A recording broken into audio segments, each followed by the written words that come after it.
Pero los fieles de la Iglesia Ortodoxa Etíope dicen que no hay ningún misterio. De verdad.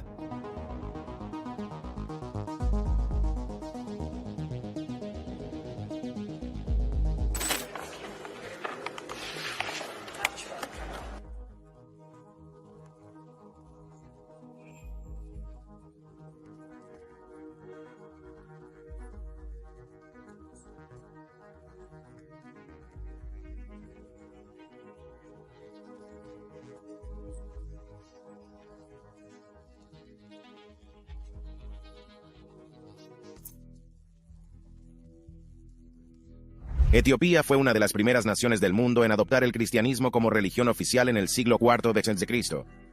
Esta temprana adhesión a la fe diferenció a Etiopía de gran parte del mundo de la época y sentó las bases de una rica y duradera tradición cristiana que perdura hasta nuestros días. En el corazón de esta tradición se encuentra la Iglesia Ortodoxa Etíope Tewahedo, que es ampliamente reconocido como el cuerpo cristiano organizado más antiguo del mundo. La propia palabra Tewahedo significa unidos, o hizo uno. Refleja la profunda creencia de la Iglesia en la unidad de las naturalezas divina y humana de Cristo. La tradición eclesiástica sostiene que el cristianismo llegó a Etiopía a través del apóstol Mateo, que se cree que llevó el evangelio al antiguo reino de Aksum. Sin embargo, no fue hasta el siglo IV cuando el cristianismo se estableció firmemente en Etiopía, en gran parte gracias a los esfuerzos de un joven griego sirio llamado Frumencio. Frumentius, tras haber sobrevivido a un naufragio en la costa del Mar Rojo, encontró santuario y una nueva vida en la corte real de Aksum. Su inteligencia y sabiduría le granjearon rápidamente la confianza del rey, y se convirtió en un valioso consejero. Frumencio utilizó su posición para introducir y propagar sutilmente las enseñanzas del cristianismo por todo el reino. Su dedicación culminó en el año 330 d.C., cuando fue consagrado primer obispo de Etiopía por el patriarca de Alejandría, solidificando la conexión entre la Iglesia Ortodoxa Tewahedo de Etiopía y el mundo cristiano en general. A lo largo de los siglos, la Iglesia Ortodoxa Tewahedo Etíope desarrolló sus propias tradiciones y prácticas, formado por su aislamiento de otras comunidades cristianas y sus profundas raíces en la cultura etíope. Entre estas tradiciones se encuentra el uso de la Biblia etíope, una colección de textos sagrados que incluye libros conocidos del Antiguo y del Nuevo Testamento, así como otros escritos exclusivos del canon etíope. El canon único y el libro de Enoc. Una de las cosas más sorprendentes de la Biblia etíope es su enorme tamaño y alcance. Mientras que la mayoría de las Biblias cristianas contienen 66 libros, 39 en el Antiguo Testamento y 27 en el Nuevo Testamento, la Biblia etíope incluye 81 libros, que abarcan tanto el Antiguo como el Nuevo Testamento. La Biblia etíope incluye varios textos que no se encuentran en otras tradiciones cristianas, como el libro de Enoc, el libro de los jubileos y el pastor de Hermas. Estos libros eran muy leídos y respetados en los primeros siglos de la Iglesia, pero finalmente fueron excluidos del canon en la mayoría de las demás tradiciones cristianas. El libro de Enoc, en particular, es un texto fascinante y enigmático que ha cautivado la imaginación de los lectores durante siglos. Escrito en el siglo II a.C., el libro de Enoc es una colección de visiones y profecías apocalípticas, atribuido al antiguo patriarca hebreo Enoc, que se menciona brevemente en el libro del Génesis. El libro se divide en 5 secciones principales. Cada uno trata de un aspecto diferente de las visiones y experiencias de Enoc. Entre ellos, el libro de los vigilantes, que describe la caída de los ángeles y su castigo por Dios. El libro de las parábolas, que contiene una serie de profecías mesiánicas y visiones del fin de los tiempos, y el libro astronómico, que describe los movimientos de los cuerpos celestes y la estructura del universo. A pesar de su popularidad en la Iglesia primitiva, el libro de Enoc fue finalmente excluido del canon en la mayoría de las demás tradiciones cristianas. Algunos estudiosos creen que se debió a su controvertido contenido, que incluye vívidas descripciones de ángeles caídos, demonios y el más allá. Otros sostienen que, sencillamente, el libro se consideraba menos esencial para el mensaje central de la fe cristiana que otros textos. El libro de los jubileos. El libro de los jubileos es un antiguo texto incluido en la Biblia etíope que ofrece una fascinante narración de algunas de las historias más famosas del Antiguo Testamento. El libro de los jubileos abarca el mismo periodo de tiempo que el Génesis y el Éxodo, sino que incluye detalles e interpretaciones adicionales que arrojan nueva luz sobre estos cuentos clásicos. Por ejemplo, ofrece un relato más detallado de la historia de la creación, incluyendo una descripción de cómo fueron creados los ángeles y cómo se rebelaron contra Dios. Pero el libro de los jubileos no es solo una colección de historias. También contiene importantes enseñanzas y leyes que debían guiar la vida de los antiguos israelitas. Uno de los temas clave del libro es la importancia de observar el sábado. Según Jubileos, el sábado fue establecido por Dios al principio de la creación y es un día sagrado de descanso que debe guardarse santamente. El libro también hace hincapié en la importancia de seguir las leyes dietéticas y practicar la circuncisión. Estas prácticas se consideraban esenciales para mantener una estrecha relación con Dios y marcarse como miembro de la comunidad de la Alianza. Interesante. Algunos estudiosos creen que el libro de los Jubileos pudo escribirse como respuesta a la influencia de la cultura helenística en la sociedad judía. En la época en que se escribió el libro, muchos judíos adoptaban costumbres y creencias griegas, y algunos líderes religiosos lo consideraron una amenaza para los valores judíos tradicionales. El libro de los Jubileos puede haber sido un intento de reafirmar la importancia de la ley y la práctica judías frente a esta amenaza cultural. A pesar de su importancia histórica y religiosa, el libro de los Jubileos es a menudo pasado por alto por los lectores modernos, pero para quienes se tomen el tiempo de explorar sus páginas, ofrece una visión rica y fascinante de las creencias y prácticas del judaísmo antiguo. Sus enseñanzas sobre el sábado, las leyes dietéticas y la circuncisión siguen siendo relevantes para muchas comunidades religiosas en la actualidad, y su singular perspectiva de la historia bíblica lo convierten en un valioso recurso tanto para eruditos como para profanos. El Kebra Nagast, la gloria de los reyes. Hay un libro que combina historias bíblicas, visiones apocalípticas y la mitología nacional en una narración épica. Es el Kebra Nagast, un texto del siglo XIV que a menudo se denomina la Gloria de los Reyes y se considera una escritura sagrada en la Iglesia Ortodoxa tehuajedo etíope. El Kebra Nagast narra la historia de la reina de Saba y su visita al rey Salomón en Jerusalén. Pero no se trata de un simple recuento del relato bíblico. Presenta relatos totalmente diferentes. Según el texto, la reina de Saba quedó tan impresionada por la sabiduría de Salomón que acabó quedándose en Jerusalén durante bastante tiempo. Durante ese periodo, ella y Salomón dieron a luz a un hijo llamado Menelik, que se convertiría en el primer emperador de Etiopía. Pero la historia no termina aquí. Kebra Nagast también afirma que Menelik trajo el arca de la alianza de vuelta a Etiopía tras su visita a Jerusalén. Así es, la misma arca que contenía los 10 mandamientos, y se decía que era un poderoso símbolo de la presencia de Dios. Según la tradición etíope, el arca de la alianza no está perdida. Afirman que el arca ha estado a buen recaudo en una iglesia de Aksum durante siglos, y que solo un hombre, el monje guardián, puede verlo. Para los etíopes, el Kebra Nagast es algo más que un texto religioso. Es un símbolo de identidad y orgullo nacionales. El libro hace hincapié en la relación especial entre Etiopía e Israel, y su afirmación de que Etiopía es una nación elegida y bendecida por Dios, han contribuido a conformar la cultura y la política etíopes durante siglos. De hecho, los Kebra Nagast desempeñaron un papel crucial en el ascenso de la dinastía salomónica, que gobernó Etiopía desde el siglo XIII al siglo XX. Los reyes de esta dinastía se remontan a Menelik y Salomón, y utilizaron a los Kebra Nagast como fuente de legitimidad y autoridad.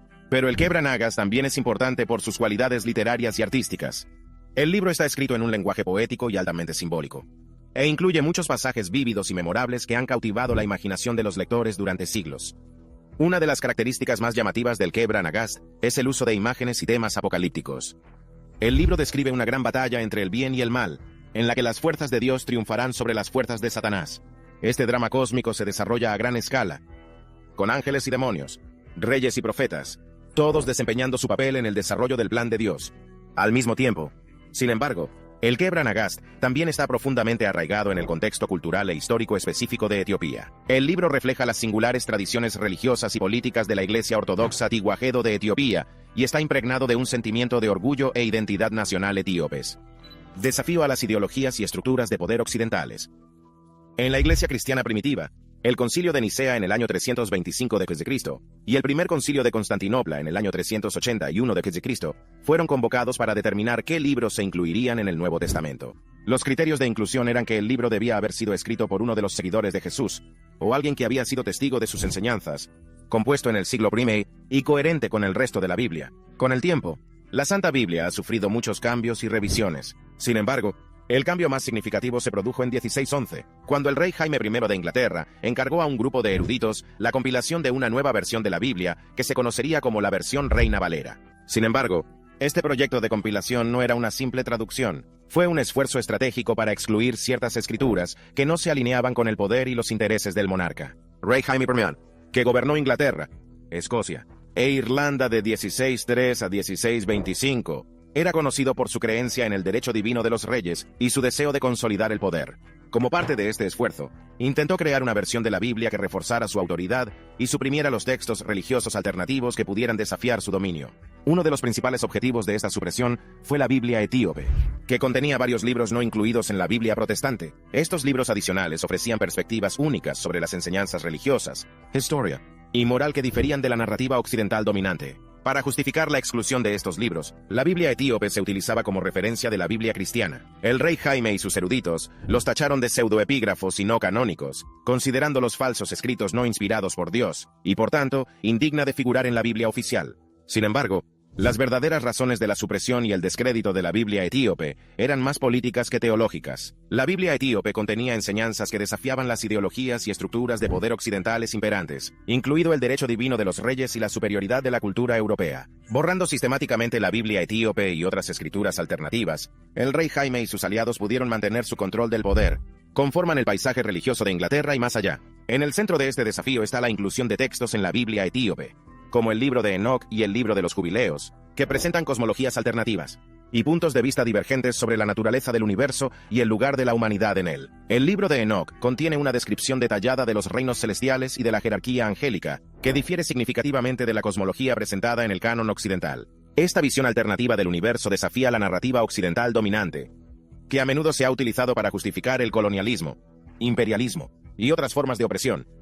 Del mismo modo, el libro de los Jubileos presenta una versión diferente de la historia bíblica, que subraya la importancia de la ley judía y tradición, desafiando la teología supersesionista de algunas tradiciones cristianas occidentales, que a menudo han intentado sustituir el judaísmo por el cristianismo como fe verdadera. Además, el desafío de la Biblia etíope a las ideologías occidentales va más allá de la cosmología y la teología, planteando un desafío directo a las estructuras de poder que han dominado la sociedad occidental durante siglos. Según Kebra Nagast, la reina de Saba no era solo una gobernante extranjera que visitó al rey Salomón, sino una líder poderosa y sabia por derecho propio, que dio a luz al hijo de Salomón, y fundó una dinastía que gobernaría Etiopía durante siglos. Esta historia desafía los relatos patriarcales y eurocéntricos que a menudo han dominado la historia y la literatura occidentales, presentando una poderosa imagen de una mujer africana negra como igual a uno de los reyes más famosos de la historia bíblica, y afirmando la legitimidad y la importancia de la historia y la cultura africanas.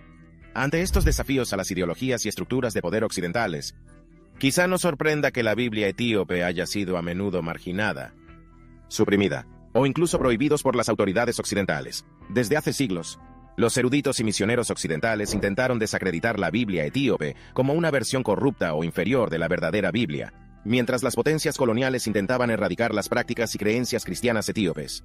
La ascensión de Isaías y su significado teológico. Ascensión de Isaías, un texto antiguo incluido en la Biblia etíope, narra el viaje del profeta Isaías a través de los 7 cielos. Pero la ascensión de Isaías no es una simple historia de aventuras. Es una obra compleja que combina elementos de la literatura apocalíptica judía y cristiana, y ofrece una visión fascinante de los debates teológicos de la iglesia primitiva. El texto se divide en 2 secciones principales. La primera parte, conocido como el martirio de Isaías, narra la muerte de Isaías a manos del malvado rey Manasés. Pero es la segunda parte, conocida como la visión de Isaías, que realmente capta la imaginación. En esta sección, Isaías realiza un viaje por los 7 cielos, guiado por un ángel. Por el camino, se encuentra con diversos seres celestiales y es testigo de la adoración de Dios por los ángeles. Las descripciones de los cielos son vívidas y coloristas, y ofrecen una perspectiva única de la cosmología cristiana primitiva. Pero la ascensión de Isaías no es solo una descripción del cielo. También contiene importantes reflexiones teológicas sobre la naturaleza de Cristo y su relación con Dios. En un pasaje, Isaías tiene una visión del Hijo de Dios, descendiendo por los cielos y tomando forma humana. Algunos estudiosos han interpretado este pasaje como una reflexión de los primeros cristianos sobre la encarnación de Cristo. La ascensión de Isaías también contiene profecías sobre el final de los tiempos y el próximo juicio de Dios.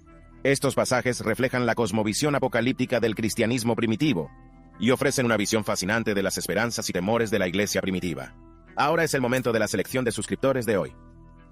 Una Biblia etíope ilegal de 500 años de antigüedad revela conocimientos aterradores sobre la raza humana. Según el libro de Enoc, antes del gran diluvio, gigantes conocidos como los Nefilim vagaban por la tierra. Los Nefilim eran el resultado de una unión prohibida entre ángeles caídos conocidos como los vigilantes y mujeres humanas. Estos ángeles caídos descendieron del cielo y codiciaron la belleza de las mujeres mortales. Tomaron esposas humanas y engendraron una descendencia que no era ni enteramente angélica ni enteramente humana. Estas crías, los Nefilim, eran gigantes de tamaño y fuerza inmensos. Poseer habilidades superiores a las de los humanos corrientes, su presencia en la tierra causó grandes trastornos y maldad, contribuyendo a la degradación moral de la raza humana. La existencia de los Nefilim y su influencia destructiva desempeñaron en última instancia un papel importante en la decisión divina de limpiar el mundo mediante el diluvio universal. ¿Qué opina de este relato y de sus implicaciones para nuestra comprensión de los orígenes del mal y del desarrollo de la raza humana? Comparta su opinión en los comentarios. La riqueza de los manuscritos bíblicos etíopes. Etiopía alberga algunos de los textos bíblicos más antiguos y bellos del mundo. Uno de los aspectos que distinguen a los manuscritos bíblicos etíopes es su impresionante atractivo visual. Estos textos son algo más que palabras en una página. Son obras de arte, con diseños intrincados, colores vivos y elaboradas encuadernaciones. Los manuscritos suelen estar escritos en pergamino o vitela, que se fabrica con piel de oveja o cabra. Las páginas están cuidadosamente preparadas y alisadas, y luego el texto se escribe con tintas naturales elaboradas a partir de plantas y minerales. Pero no solo los materiales hacen que estos manuscritos sean especiales, también es la forma en que están decorados. Los escribas etíopes eran maestros de la iluminación, que es el arte de decorar manuscritos con oro, de plata y otros materiales preciosos. Utilizaban estas técnicas para crear intrincados dibujos y diseños que realzaban la belleza y el significado del texto. Uno de los ejemplos más famosos del arte bíblico etíope son los Evangelios de Garima, que se cree que son los manuscritos cristianos ilustrados más antiguos que se conservan en el mundo. Estos evangelios se escribieron en el siglo V o VI después de Cristo y contienen impresionantes ilustraciones de la vida de Cristo y otras escenas bíblicas. Otra característica notable de los manuscritos bíblicos etíopes son sus encuadernaciones. Estas encuadernaciones suelen ser de madera y estar recubiertas de cuero o tela, y están decoradas con intrincados diseños y motivos. Algunos de los ejemplos más famosos de encuadernación etíope proceden del monasterio de Debre Libinos, donde los monjes llevan siglos creando hermosas encuadernaciones. Pero quizá lo más destacable de los manuscritos bíblicos etíopes sea su longevidad. Muchos de estos textos han sobrevivido más de 1000 años, gracias al cuidado y la dedicación de los monjes y escribas que las han conservado. Son un testimonio del poder perdurable de la palabra escrita y de la importancia de preservar el patrimonio cultural para las generaciones futuras. Retos de la traducción y la interpretación. Uno de los mayores retos es la complejidad de la propia lengua ge'ez. El ge'ez es una antigua lengua semítica que se utiliza en Etiopía desde hace más de 2000 años, pero hoy en día ya no se habla mucho. El ge'ez es una lengua muy compleja y llena de matices, con una escritura y una estructura gramatical propias. Esto significa que traducir la Biblia etíope a las lenguas modernas puede ser una tarea de enormes proporciones. Requiere un profundo conocimiento tanto de la lengua como del contexto cultural en el que se escribió. Sin embargo, los retos de la traducción de la Biblia etíope van más allá de la propia lengua. También existen importantes diferencias teológicas y culturales entre el cristianismo etíope y otras tradiciones cristianas. Al mismo tiempo, también hay problemas a la hora de interpretar la Biblia etíope dentro de la propia Iglesia Ortodoxa Tewahedo etíope. La Iglesia tiene una larga tradición de interpretación y comentario orales de la Biblia, transmitido de generación en generación. Esto significa que puede haber múltiples interpretaciones de un mismo texto, cada una de ellas moldeada por el contexto cultural e histórico único en el que se desarrolló. A pesar de estos retos, sin embargo, existe un creciente interés entre eruditos y creyentes por estudiar y traducir la Biblia etíope. En los últimos años, se han emprendido importantes proyectos de traducción, con el objetivo de hacer más accesibles las escrituras etíopes a los lectores de todo el mundo. Uno de ellos es el Proyecto Bíblico Etíope, un esfuerzo de colaboración entre la Iglesia Ortodoxa Etíope Tewahedo y las Sociedades Bíblicas Unidas. El objetivo del proyecto es elaborar una nueva traducción de la Biblia etíope al amárico moderno, la lengua oficial de Etiopía, así como en inglés y otros idiomas. La marginación y la prohibición. A pesar de su importancia y trascendencia, la Biblia etíope ha sido a menudo marginada e incluso prohibida a lo largo de la historia. Se trata de una trágica historia de supresión cultural y religiosa, que ha tenido repercusiones duraderas en el cristianismo etíope y en nuestra comprensión de la historia cristiana primitiva. Uno de los ejemplos más atroces de esta marginación se encuentra en los esfuerzos de los eruditos y misioneros occidentales por desacreditar y ocultar la Biblia etíope. Desde hace siglos, el cristianismo occidental ha estado dominado por una visión estrecha y eurocéntrica de la Biblia, que a menudo ha excluido o ignorado la rica diversidad de tradiciones cristianas en todo el mundo. En el caso de la Biblia etíope, esta marginación ha adoptado muchas formas. Los eruditos occidentales han tachado a menudo la Biblia etíope de versión corrupta o inferior a la verdadera, mientras que los misioneros han intentado suprimir o sustituir las prácticas cristianas etíopes por las suyas propias. Esta marginación ha tenido graves consecuencias para el cristianismo etíope. Desde hace siglos, la Iglesia etíope estaba aislada del resto del mundo cristiano, obligado a desarrollar aisladamente sus propias tradiciones teológicas y culturales. Este aislamiento ha dificultado que el cristianismo etíope sea plenamente comprendido y apreciado por otras tradiciones cristianas. Pero quizá el ejemplo más trágico de la marginación de la Biblia etíope se encuentre en la historia del colonialismo y el imperialismo occidental en África. Durante el siglos XIX y XX, las potencias europeas intentaron colonizar y controlar gran parte de África, a menudo utilizando el cristianismo como herramienta de dominación cultural y política. En el caso de Etiopía, este colonialismo adoptó la forma de ocupación italiana e intentos de suprimir la iglesia etíope.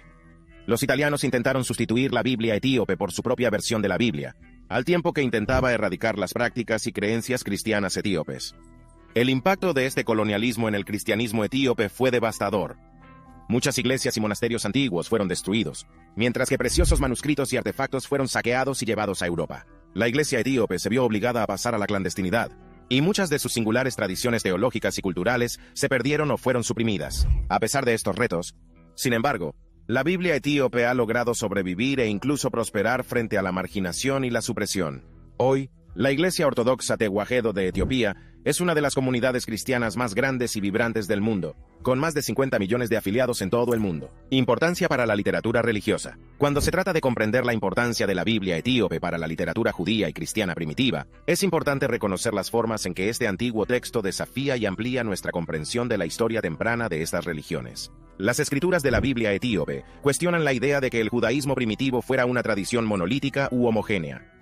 En su lugar, pone de relieve la diversidad y complejidad del pensamiento judío primitivo y el modo en que las distintas comunidades y tradiciones interpretaron y adaptaron sus textos sagrados.